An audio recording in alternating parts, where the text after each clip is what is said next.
So, Carolina, where did you first meet Enrico? Well, it's funny really because we first met when we were just 4 or 5, but we don't actually remember.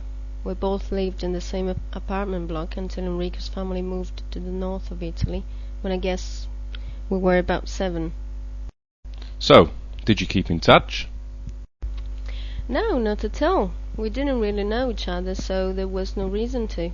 He was just a quiet, funny-looking boy that nobody ever really spoke to. Okay, so how did you meet for the second time? Well, it was about 5 years ago. I went to University in Milan to study European languages, and although I worked very hard during the day, at night I liked to go out and enjoy myself. Anyway, one night I was in a salsa bar with some friends when I noticed at the next table this really good-looking guy who was sitting alone and chatting on his mobile. I didn't realize I was staring at him, but after what seemed like hours, he looked at me and gave me a real friendly smile. I felt really embarrassed. I don't know why. So I just looked away and I spoke to my friends. What happened then? Nothing. I felt a bit silly, so I tried to ignore him, but I just couldn't stop looking over at his table. Every time I did, he smiled. That gorgeous smile. For some reason, it seemed really familiar, but I didn't remember seeing him on any of my language courses, and I certainly didn't know anyone who lived in Milan. I was trying so hard to remember his face, but when I looked over again, he was gone. Oh no, what did you do then? But then there he was, standing behind our table.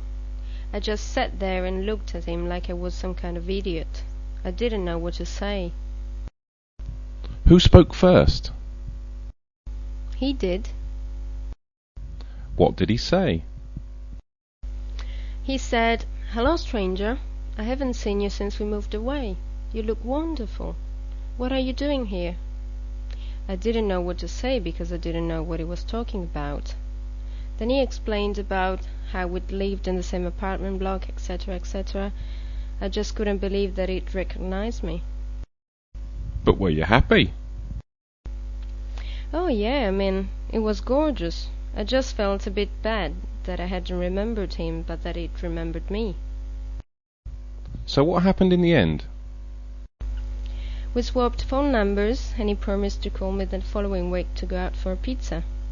It's not very original, I know, but I didn't care, to be honest.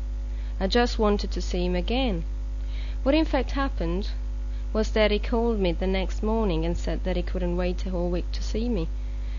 So we met that afternoon and had a beautiful walk in the local park and talked about everything and nothing. It was so romantic. That day we fell in love, and have been happy ever since.